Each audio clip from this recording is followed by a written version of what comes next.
Okay. See here, student. Today we will study about the interference of light.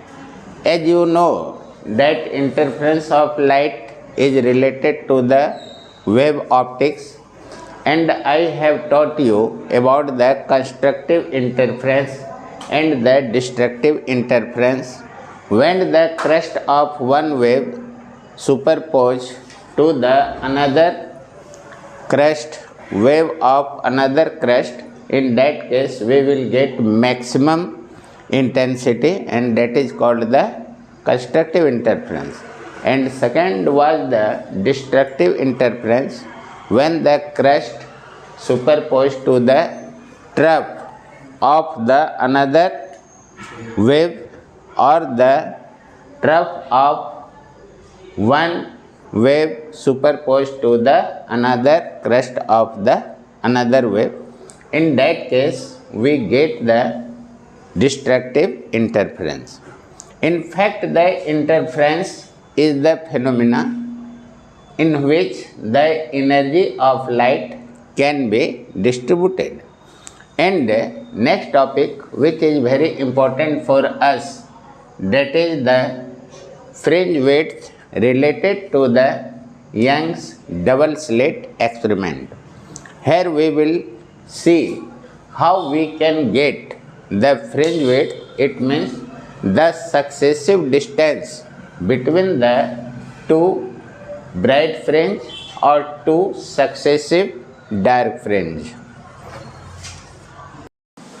See here, S is the monochromatic source of light, and we have taken S1 and S2 at the same distance from the source S, and generally this distance is denoted by d, small d. It will be the distance between S1 and S2 is d, and on the screen we have taken a point P.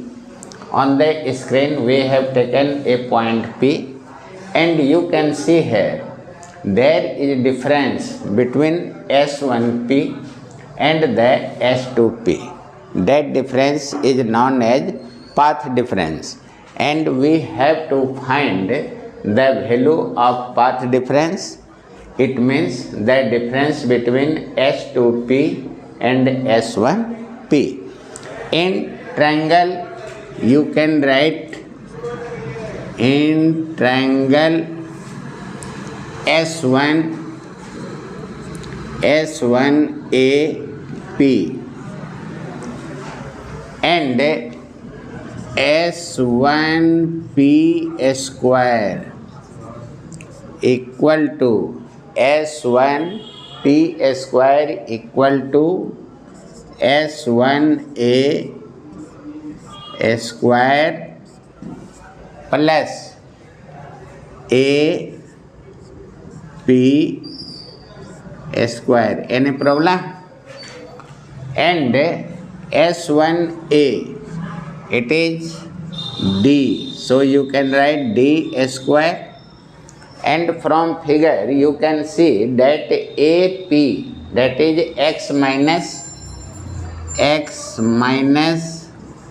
D by 2 all square, equation 1. Similarly, in triangle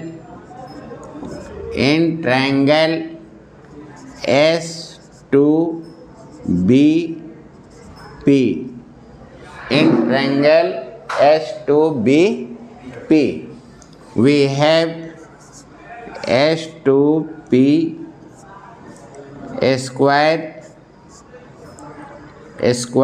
equal to S2B square plus BP square, and it becomes D square plus x plus D by 2 whole square, equation number 2.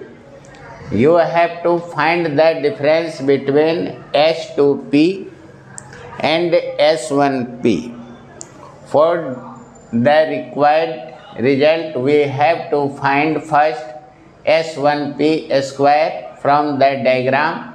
S1A square plus AP square, S1A, that is equal to capital D. So we have written here capital D square plus x minus d by 2 whole square. Similarly, in triangle S2BP, S2P square, that is equal to S2B square plus BP square, it becomes d square plus x plus d by 2 whole square. Any problem? No, sir. And now we will calculate. Have you written? Yes, sir. No.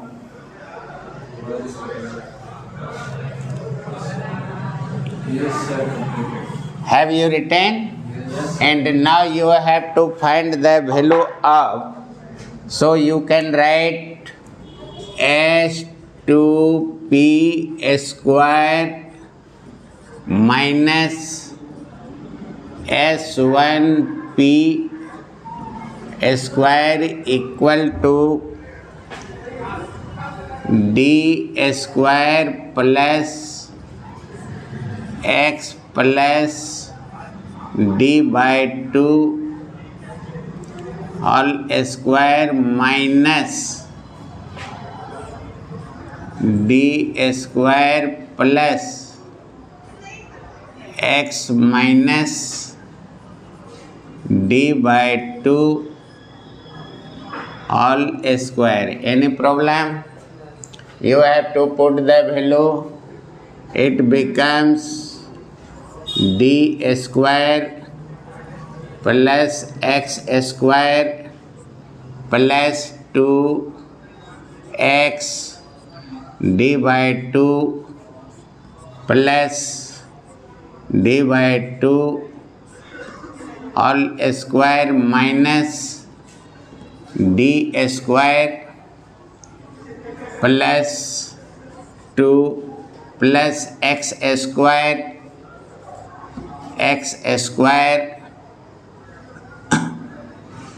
and you have to see here is minus, so x square will be minus and plus 2x d by 2 minus d by 2 whole square. Finally, what you get? You get xd plus xd. Any problem? And it becomes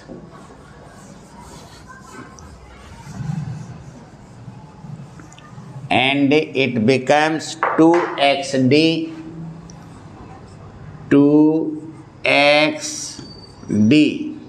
and here it is S2P plus S1P S2P minus S1P, a square minus b square. So S2P